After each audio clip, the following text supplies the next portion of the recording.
तो मैं ये वाला विंडो सजेस्ट करता हूँ 8 घंटे, कि आप 8 घंटे का टाइम रखिए। अगर आप बहुत हेल्दी हैं तो आप 12 घंटे मैक्सिमम, सुबह 8 से रात को 8 बजे तक आप खा सकते हैं। और अगर आपको कैंसर है, शुगर है, तो हम कहते हैं पहले 15 दिन 8 घंटे का विंडो रखो।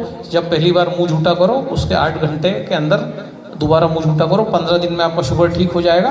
फिर आप इस 8 घंटे को जो है 10 घंटे कर सकते हो। धीरे धीरे जब आपका शुगर ठीक हो जाए, मैक्सिमम बाकी टाइम है 12 घंटे का, है ना। 12 घंटे में आपका निपट जाना चाहिए। आगे बढ़ते हैं फटाफट, है ना। ये 0 वोल्ट की भी बात हुई है, 0 वोल्ट का वीडियो चलाना था हमको, लेकिन हम भी एक्चुअली आयोजकों को दे नहीं पाए। और ये भी इनके जो भी लैपटॉप में कुछ मेरे को नहीं समझ में आ रहा, कुछ काम नहीं कर रहे हैं, इसलिए इस पर हम जितना बात नहीं करेंगे। ये बहुत इंपॉर्टेंट ये चीज़ थी, इसको मैं जितना समझा सकता हूँ उतना समझाने का कोशिश करता हूँ। इसको थोड़ा सा समझिए आप कि अर्थ जो है, जैसा मैंने बताया कि सॉइल में ऑयल है, सुबह ही मैंने बताया था कि ज़मीन में मिठास है, ज़मीन में तेल है, ज़मीन में जो है कड़वाहट है, ज़मीन में नमक है, ज़मीन में 5 छः जो रस है, सारे के सारे खट्टा, मीठा, नमकीन, कड़वा, तीखा, कसेला, ये सारे के सारे रस आपके मौजूद हैं, है ना।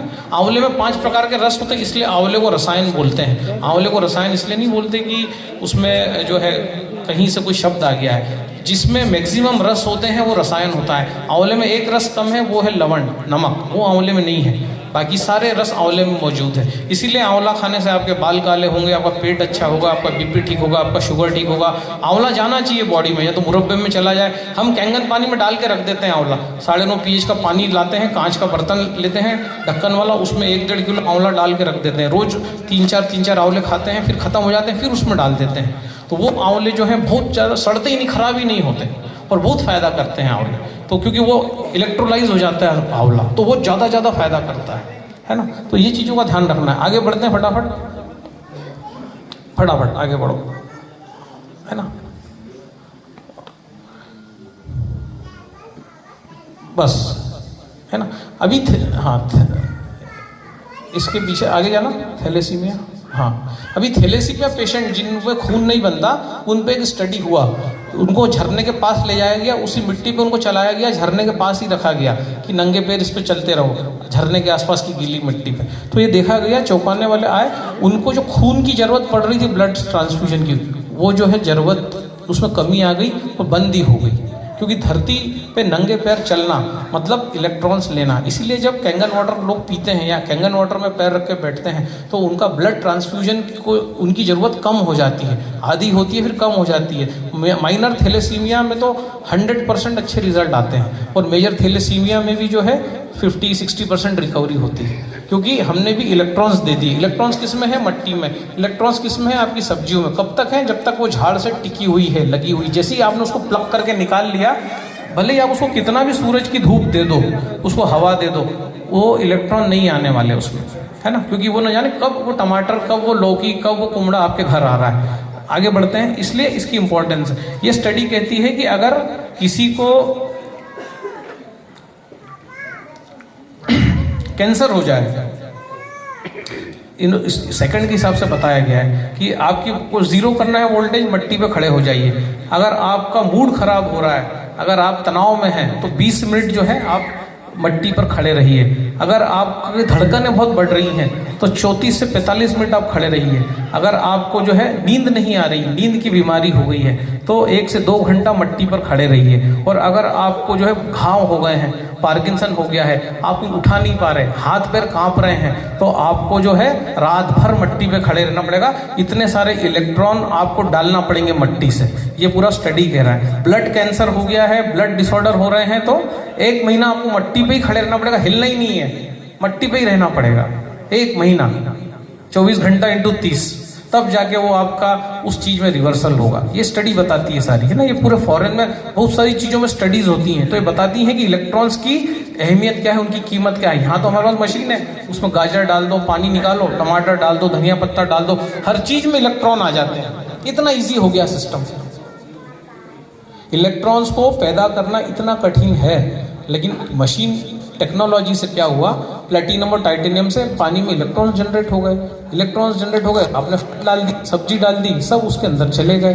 वो आपने खा ली, वो आपके अंदर चले गए। आपने पानी पिया, फिर इलेक्ट्रॉन चले गए। आपने पैर डिप किए, फिर इलेक्ट्रॉन चले गए। मतलब बार बार आपकी बॉडी में इलेक्ट्रॉन जा रहे हैं। ये इलेक्ट्रॉन जो जा रहे हैं ये आपको हीलिंग कर रहे हैं। इसलिए बोला जाता है हीलिंग इज वोल्टेज। अपना वोल्टेज बढ़ा लो, हील हो जाओ। इसलिए ये मेडिकल ग्रेड डिवाइस है, क्योंकि ये हीलिंग करती है। ये आपको माइंड का वोल्टेज दे रही है। आगे बढ़ते हैं।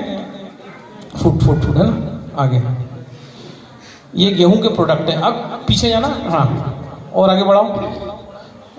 हाँ बस यहीं रोक देना और आगे बढ़ाओ। अब जिनको भी ऐसी फुंसियां हो रही है चेहरे पे, कुछ भी एज हो सकता है, ये गेहूं की एलर्जी से होता है। जो भी लोग गेहूं खा रहे हैं, है ना, उनमें हार्मोनल इम्बैलेंस होता है। तो हार्मोनल इम्बैलेंस के लिए मैंने बताया वो स्तपनी मर्म पे यहाँ बंद करना, और ये गेहूं खाना बंद करना पड़ेगा। अगर आप गेहूं खाना बंद करते हैं तो ये फुंसियां जो है ये 15 दिन में ऑटोमेटिकली चेहरे से चली जाएंगी। ये गेहूं की एलर्जी के कारण ये फुंसियां होती है। आप कितनी भी क्रीम लगा लो, कितने पाउडर लगा लो, कितने डॉक्टर बदल लो, सिर्फ गेहूं बदल दो, उसकी जगह आप कोदो पे आ जाओ, उसकी जगह ज्वार बाजरा मक्का पे आ जाओ, ये फुंसियां चली जाएंगी। थोड़ा पीछे लेना स्लाइड को, है ना। एक्ने, पिंपल्स, आपको कब्जियत, है ना, लूज मोशन, इनका कारण ही गेहूं है। तो गेहूं, अगर आपको ऐसा कुछ हो रहा है, ऐसे सिम्टम आ रहे हैं, तो आपको गेहूं को बदलना पड़ेगा, है ना। आपको सही अनाज लेना पड़ेगा। ज्वार बाजरा मक्का ये न्यूट्रल अनाज है। कोदो जो है वो आपका जो है पॉजिटिव ग्रेन है। कोदो है, कोदो तो यहीं उगता है, मेरे को लगता है ना सर। कोदो ये यहीं का अनाज है, वो तो लोकल। आगे बढ़ते हैं, आगे बढ़ते हैं, है ना। बहुत सारी चीज़ों के बारे में बात करना है, लेकिन अब समय कम है, तो समय कम है तो बस पीछे जाओ, पीछे जाओ, पीछे जाओ। अब जिस किसी का भी थायराइड बढ़ रहा है, थायराइड की समस्या है, TSH बढ़ रहा है, ये लोटस लीफ, कमल की पत्ती आती है, इसको ले लें, सुखा लें, इसका पाउडर बना लें। खाना खाने के बाद, बड़ा हो तो 3 ग्राम सुबह शाम, बच्चा हो तो इसका आधा जो है खाना खाने के घंटे बाद लेना है। कमल की पत्ती का चूर्ण, फूल की बात नहीं कर रहा, फूल मत सुखा के खा लेना, कोई काम नहीं करेगा, है ना। पत्ती की बात कर रहा हूँ मैं, हरी। जिसको भी थायराइड हो गया, ये जो ग्लूटीन जो फंसा है, रोटी आपको पता है 21 दिन में निकलती है बॉडी से। अभी खिलाएंगे आपको रोटी, 21 दिन बाद निकलेगी। तो ये जो ग्लूटीन है ये चिपका रहता है, इसको खुरच के निकालती है ये पत्ती। और जब ये ग्लूटीन निकल जाता है तब आपको जो है आपका शुगर नॉर्मल हो जाता है। ठीक है, आगे बढ़ाना इसको और आगे, है ना। अब जिस रात आप सो नहीं पाए, नींद क्यों जरूरी है? आयुर्वेद कहता है 12 से 5 ये नींद जरूरी है।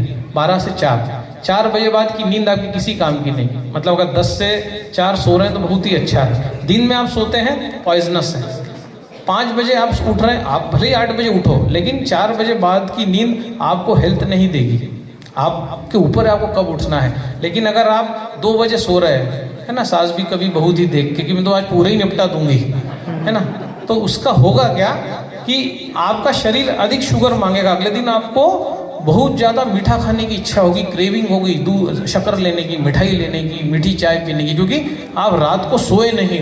तो आप जब भी रात को सोओगे नहीं, है ना, 12 से 4 सोना बहुत ज़रूरी है। 10, साढ़े 10, 11 बजे आप चले जाइए, आप अच्छी नींद लीजिए। 4 बजे मत उठिए, बोलिए 8 बजे उठिए, वो आपके ऊपर है। लेकिन 12 से 4 आपका जो पीरियड है वो नींद का होना चाहिए। नेक्स्ट आगे बढ़ते हैं, है ना। जब भी आप जंक फूड लेते हैं तब भी आपका नींद डिस्टर्ब होता है, ये सब चीज़ें होती हैं। अधिकतर लोग संडे को जंक फूड लेते हैं, आपका सोमवार खराब हो जाएगा। संडे को बहुत लोग जाते हैं चाट पकोड़ा, है ना, ये मैगी, ये पिज़्ज़ा, ये सब खाते हैं। संडे को जब भी खाएंगे मंडे डिस्टर्ब होगा आपका। तो कभी भी जो है संडे को पिकनिक मत बनाइए ना। संडे जो है साउंड स्लीप डिस्टर्ब होगी आपकी। गहरी नींद ज़रूरी है और आपका जो है क्रिएटिविटी ख़त्म हो जाएगी। अगर आप संडे को जंकिंग करेंगे तो संडे को अच्छा खाना खाइए, दाल भात रोटी सब्जी सलाद, आपका अंकुरित, आपका जो है मूंग की दाल, बैंगन का भरता, ऐसी चीज़ें आप जो है लीजिए। ना कि आप मैकडोनल्ड्स में जाएं, पिज़्ज़ा खाएं, उटपटांग चीज़ें खाएं, समोसे खाएं, कचौरी खाएं, है ना। समोसा कचौरी भी देखिए बड़ी नायाब तरीके से बनाई गई है। समोसा जो बनता है आलू, मैंने बताया ज़मीन के नीचे की सारी चीज़ें एल्कलाइन होती हैं, तो समोसे में आलू एल्कलाइन हो गया। अब उसको उन्होंने कोटिंग कर दी मैदे से, मैदा गेहूं से बनता है, गेहूं एसिडिक हो गया। अब उसको उन्होंने तेल में तला, तेल भी एसिडिक है, तो वो पूरी डिश क्या हो गई, एसिडिक हो गई। इसलिए इजाद की गई हरी चटनी की, और इमली की चटनी। इमली की चटनी क्या करेगी, वो जो समोसा जो आपने तला हुआ लिया है उसके तेल को काट के जो है लेटरिन से निकाल देगी। उसके बाद हरी चटनी क्या करेगी, आपने इतना जो एसिड लिया है उसको जो है एल्कलाइन कर देगी। तो कभी भी समोसा सूखा नहीं खाना है ना। दुकान वाला जानबूझ के देता है, चटनी दूं क्या 3 बार पूछता है, आप मना करते हो तो